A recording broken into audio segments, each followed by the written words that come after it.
Man-Size in Marble by Edith Nesbit. Abridged and read by Stephen Tomlin. Although every word of this story is as true as despair, I did not expect people to believe it. Nowadays, a rational explanation is required before belief is possible. Let me then, at once, offer the rational explanation which finds most favour amongst those who have heard the tale of my life's tragedy. It is held that we were under a delusion, Laura and I, on that 31st of October, and that this supposition places the whole matter on a satisfactory and believable basis. The reader can judge, when he, too, has heard my story, how far this is an explanation and in what sense it is rational. There were three who took part in this, Laura and I, and another man. The other man still lives and can speak to the truth of the least credible part of my story. I never in my life knew what it was to have as much money as I required to supply the most ordinary needs, good colours, books and cab fares. And when we were married, we knew quite well that we should only be able to live at all by strict punctuality and attention to business. I used to paint in those days, and Laura used to write, and we felt sure we could keep the pot at least simmering. Living in town was out of the question, so we went to look for a cottage in the country, which should be at once sanitary and picturesque. So rarely do these two qualities meet in one cottage that our search was for some time quite fruitless.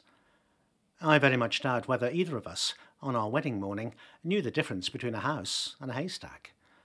But when we got away from friends and house agents on our honeymoon, our wits grew clear again, and we knew a pretty cottage when at last we saw one. It was at Brenzett, a little village set on a hill over against the southern marshes. We'd gone there from the seaside village where we were staying to see the church, and 2 fields from the church we found this cottage. It stood quite by itself, about 2 miles from the village. It was a long, low building with rooms sticking out in unexpected places. There was a bit of stonework, ivy-covered and moss-grown, just 2 old rooms, all that was left of a big house that had once stood there. And round this stonework the house had grown up. Stripped of its roses and jasmine, it would have been hideous. As it stood, it was charming, and after a brief examination, we took it. It was absurdly cheap.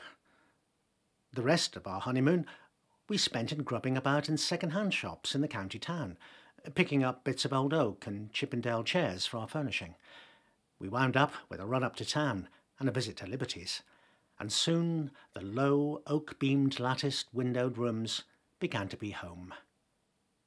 There was a jolly old-fashioned garden too, with grass paths and no end of hollyhocks and sunflowers and big lilies. From the window you could see the marsh pastures, and beyond them the blue, thin line of the sea. We were as happy as the summer was glorious, and settled down into work sooner than we ourselves expected. I was never tired of sketching the view and the wonderful cloud effects from the open lattice, while Laura would sit at the table and write verses about them.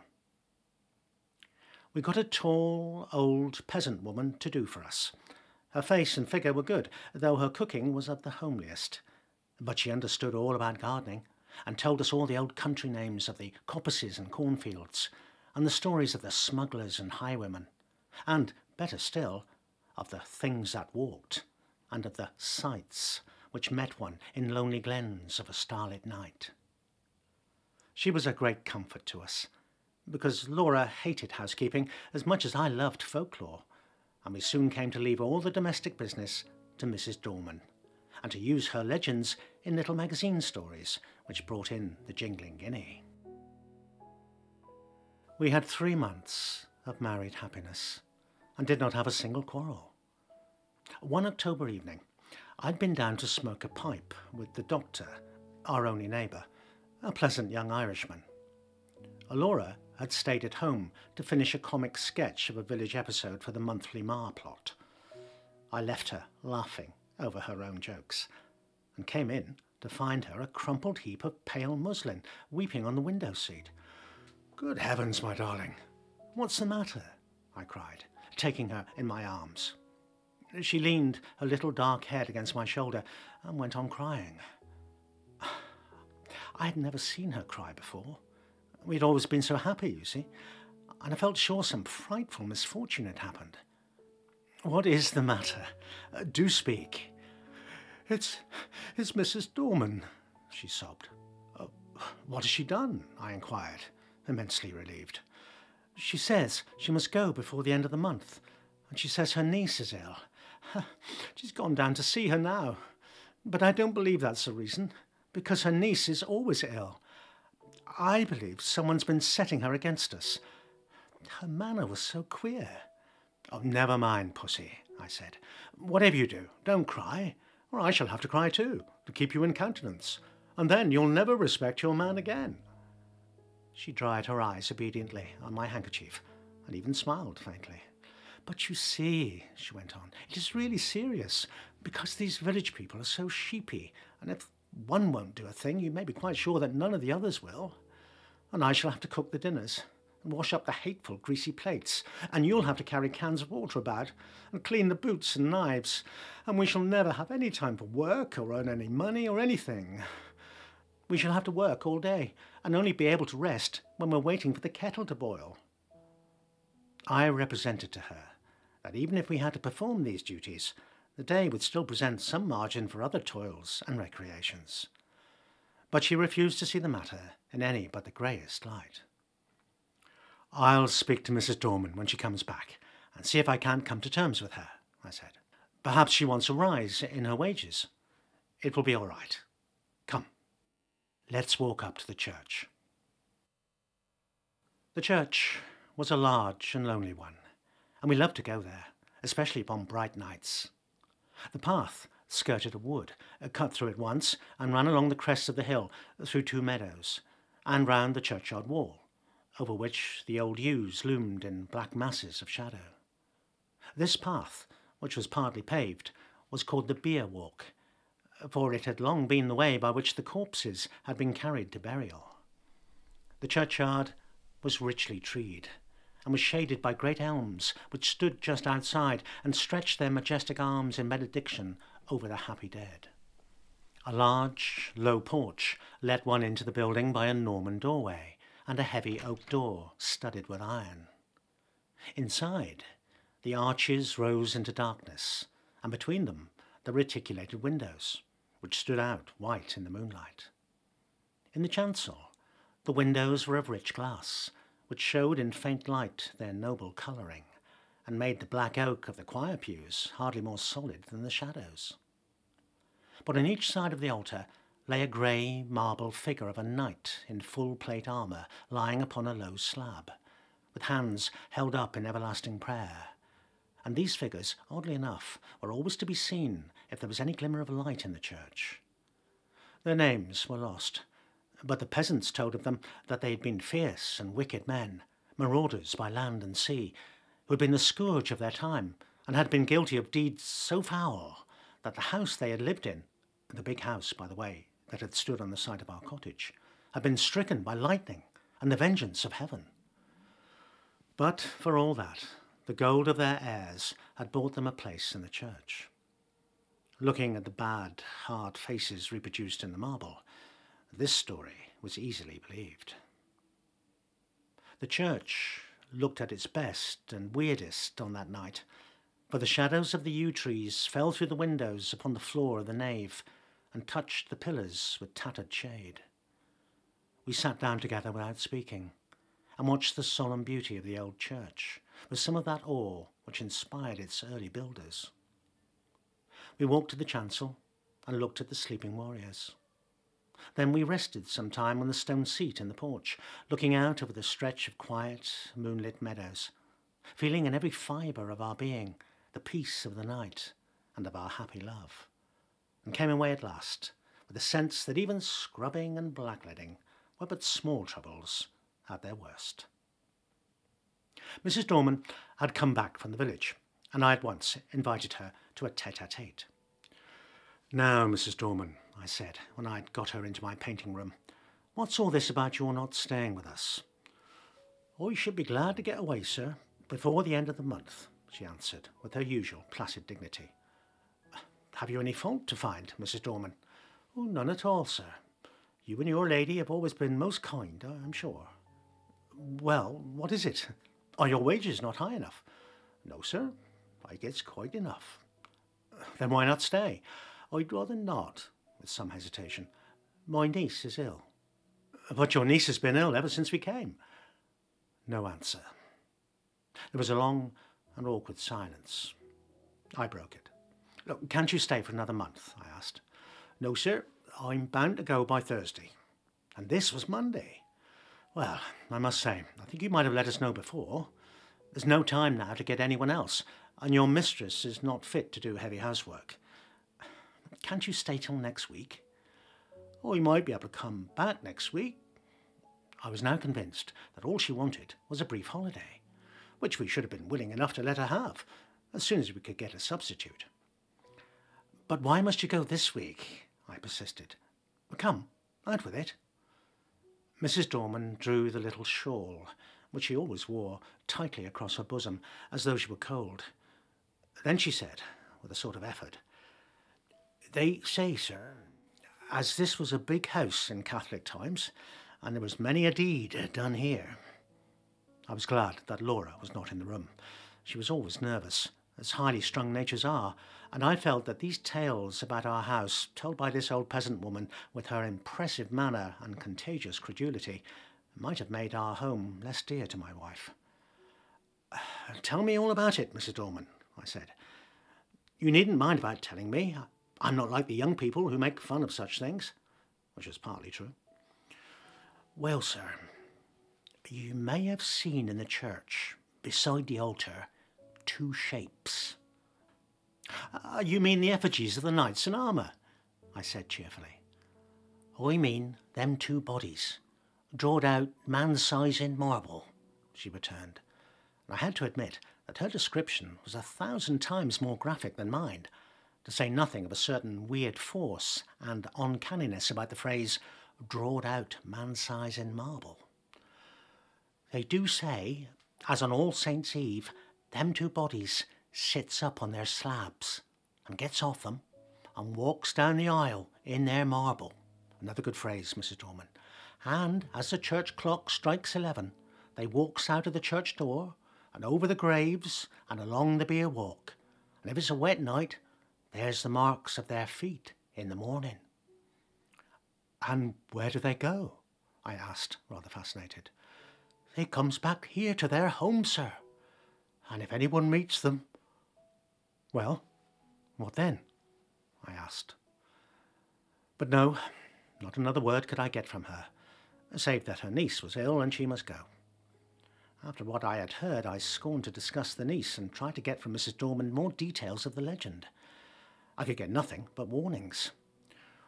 "Whatever you do, sir, lock the door early on All Saints' Eve and make the cross sign over the doorstep and on the windows." "But has anyone ever seen these things?" I persisted. "That's not for me to say. I know what I know, sir." "Well, who was here last year?" "No one, sir. The lady as owned the house only stayed here in summer, and she always went to London a full month before the night. And I'm sorry to inconvenience you and your lady, but my niece is ill, and I must go on Thursday." I could have shaken her for her absurd reiteration of that obvious fiction, after she had told me her real reasons. She was determined to go, nor could our united entreaties move her in the least. I did not tell Laura the legend of the shapes that walked in their marble, partly because a legend concerning our house might perhaps trouble my wife, and partly, I think, from some more occult reason. This was not quite the same to me as any other story, and I did not want to talk about it till the day was over. I had very soon ceased to think of the legend, however. I was painting a portrait of Laura against the lattice window, and I could not think of much else. I'd got a splendid background of yellow and grey sunset, and was working away with enthusiasm at her lace. On Thursday, Mrs. Dorman went. She relented at parting so far as to say, Don't you put yourself about too much, ma'am. And if there's any little thing I can do next week, I'm sure I shan't mind. From which I inferred that she wished to come back to us after Halloween. Up to the last, she adhered to the fiction of the niece with touching fidelity. Thursday passed off pretty well. Laura showed marked ability in the matter of steak and potatoes, and I confess that my knives and the plates, which I insisted upon washing, were better done than I dared to expect. Friday came. It is about what happened on that Friday that this is written. I wonder if I should have believed it, if anyone had told it to me. I will write the story of it as quickly and plainly as I can. Everything that happened on that day is burnt into my brain. I shall not forget anything, nor leave anything out. I got up early, I remember, and lighted the kitchen fire, and had just achieved a smoky success when my little wife came running down, as sunny and sweet as the clear October morning itself. We prepared breakfast together, and found it very good fun. The housework was soon done, and when brushes and brooms and pails were quiet again, the house was still indeed. It is wonderful what a difference one makes in a house. We spent the day in dusting our books and putting them straight, and dined gaily on cold steak and coffee. Laura was, if possible, brighter and gayer and sweeter than usual, and I began to think that a little domestic toil was really good for her. We had never been so merry since we were married, and the walk we had that afternoon was, I think, the happiest time of all my life. When we had watched the deep scarlet clouds slowly pale into leaden grey against a pale green sky, and saw the white mists curl up along the hedgerows in the distant marsh, we came back to the house, silently, hand in hand. "You're sad, my darling," I said, half jestingly, as we sat down together in our little parlour. I expected a disclaimer, for my own silence had been the silence of complete happiness. To my surprise, she said, "Yes, I think I am sad. Or rather, I am uneasy. I don't think I'm very well. I've shivered 3 or 4 times since we came in, and it's not cold, is it?" "No," I said, and hoped it was not a chill caught from the treacherous mists that roll up from the marshes in the dying light. "No," she said, she did not think so. Then, after a silence, she spoke suddenly. "Do you ever have presentiments of evil?" "No," I said, "and I shouldn't believe in them if I had." "I do," she went on. "The night my father died, I knew it, though he was right away in the north of Scotland." I did not answer in words. She sat looking at the fire for some time in silence, gently stroking my hand. At last she sprang up, came behind me, and, drawing my head back, kissed me. "There, it's over now," she said. "What a baby I am. Come, light the candles, and we'll have some of those new Rubinstein duets." And we spent a happy hour or 2 at the piano. At about 10:30, I began to long for the good-night pipe, but Laura looked so white that I felt it would be brutal of me to fill our sitting room with the fumes of strong Cavendish. "I'll take my pipe outside," I said. "Oh, let me come too." "No, sweetheart, not tonight. You're much too tired. I shan't be long. Get to bed, or I shall have an invalid to nurse tomorrow, as well as the boots to clean." I kissed her, and was turning to go, when she flung her arms around my neck and held me as if she would never let me go again. I stroked her hair. "Come, pussy, you're overtired. The housework's been too much for you." She loosened her clasp a little and drew a deep breath. "No, we've been very happy today, Jack, haven't we? Don't stay out too long." "I won't, my dearie." I strolled out of the front door, leaving it unlatched. What a night it was! The jagged masses of heavy dark cloud were rolling at intervals from horizon to horizon, and thin white wreaths covered the stars. I walked up and down, drinking in the beauty of the quiet earth and the changing sky. The night was absolutely silent. Nothing seemed to be abroad. and though the clouds went sailing across the sky, the wind that drove them never came low enough to rustle the dead leaves in the woodland paths. Across the meadows, I could see the church tower standing out black and grey against the sky. I stood there, thinking over our 3 months of happiness, and of my wife, her dear eyes, her loving ways. I heard a bell beat from the church. 11 already. I turned to go in, but the night held me. I could not go back into our little warm rooms yet. I would go up to the church.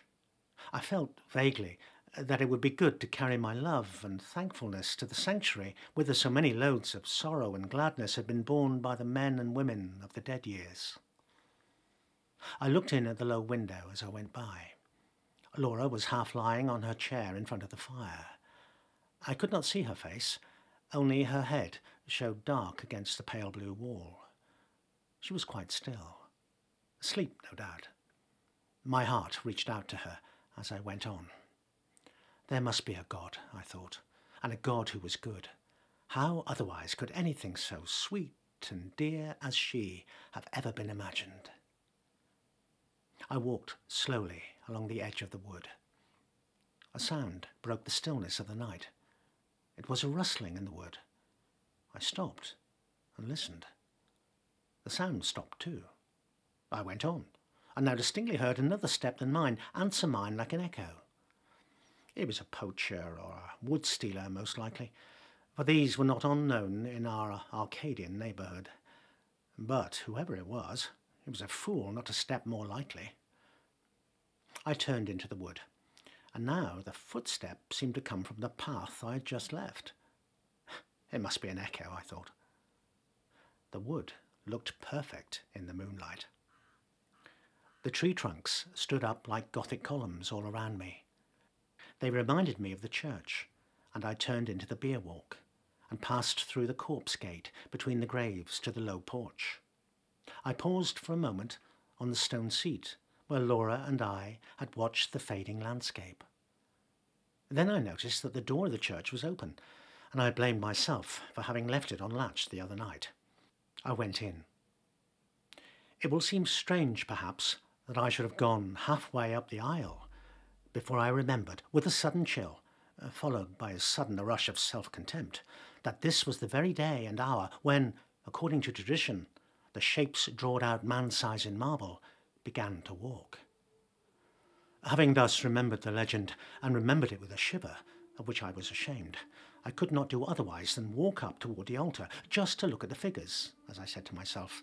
Really, what I wanted was to assure myself, first, that I did not believe the legend, and secondly, that it was not true. I was rather glad that I'd come. I thought now I could tell Mrs. Dorman how vain her fancies were, and how peacefully the marble figures slept on through the ghastly hour. With my hands in my pockets, I passed up the aisle.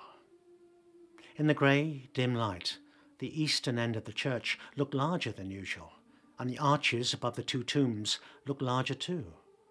The moon came out and showed me the reason. I stopped short. My heart gave a leap that nearly choked me, and then sank sickeningly. The bodies drawn out man-size were gone, and their marble slabs lay wide and bare in the moonlight that slanted through the east window. Were they really gone, or was I mad? Clenching my nerves, I stooped and passed my hand over the smooth slabs and felt their flat, unbroken surface. Had someone taken the things away? Was it some vile practical joke? I would make sure anyway. In an instant, I had made a torch of a newspaper, which happened to be in my pocket, and lighting it, held it high above my head. Its yellow glare illumined the dark arches and those slabs. The figures were gone, and I was alone in the church. Or was I alone? And then a horror seized me. A horror indefinable and indescribable, an overwhelming certainty of supreme and accomplished calamity. I flung down the torch and tore along the aisle and out to the porch, biting my lip as I ran to keep myself from shrieking aloud. Oh, was I mad? Oh, what was this that possessed me? I leaped the churchyard wall and took the straight cut across the fields, led by the light from our windows. Just as I got over the first stile, a dark figure seemed to spring out of the ground. Mad still with that certainty of misfortune, I made for the thing that stood in my way, shouting, "Get out of my way, can't you?" But my push met with a more vigorous resistance than I'd expected. My arms were caught just above the elbow and held as in a vice, and the raw-boned Irish doctor actually shook me. "Would you?" he cried in his own unmistakable accents. "Would you then?" "Let me go, you fool," I gasped. "The marble figures have gone from the church. I tell you, they've gone." He broke into a ringing laugh. "I'll have to give you a draft tomorrow, I see.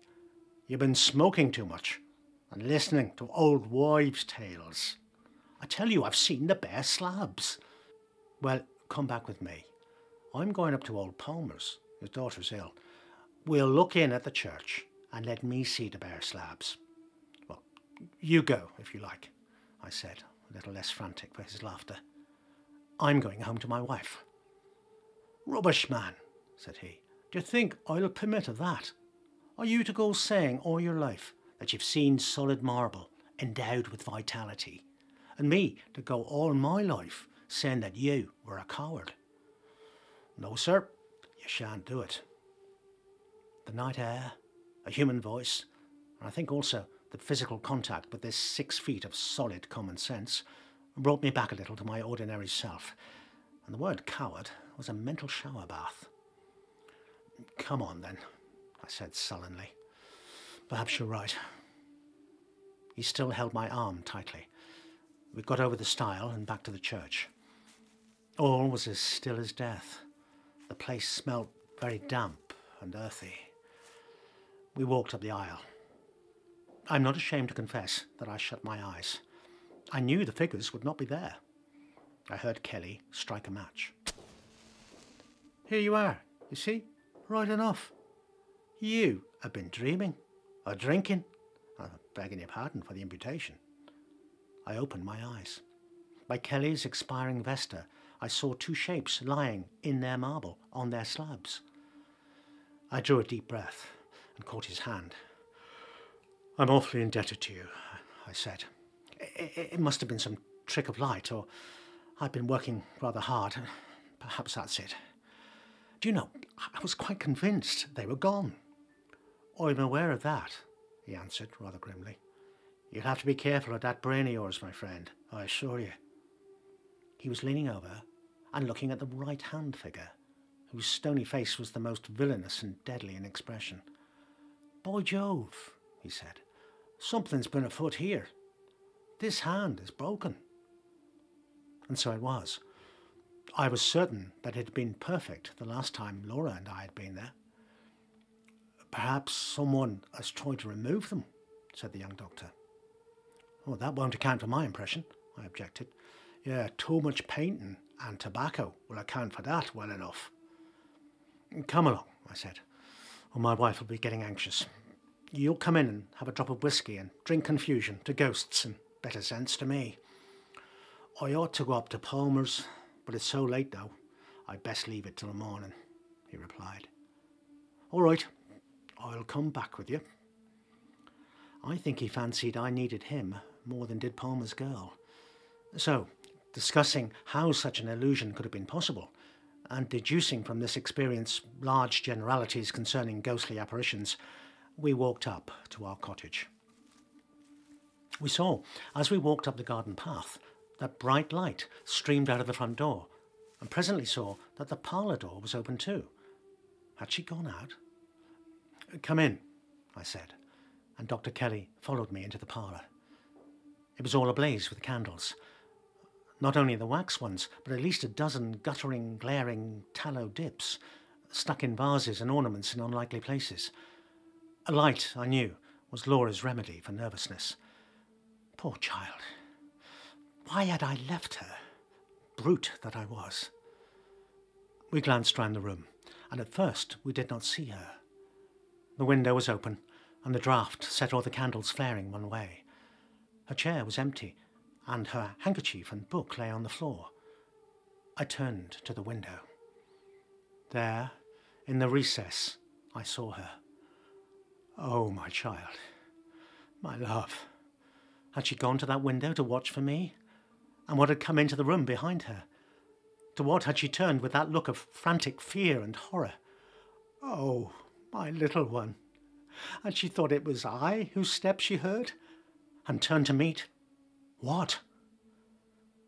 She had fallen back across a table in the window, and her body lay half on it and half on the window seat, and her head hung down over the table, the brown hair loosened and fallen to the carpet.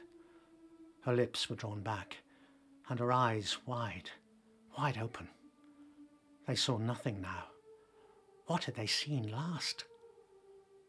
The doctor moved toward her, but I pushed him aside and sprang to her, caught her in my arms and cried, "It's all right, Laura.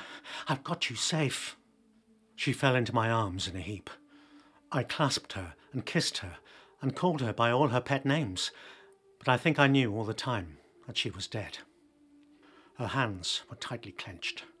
In one of them, she held something fast.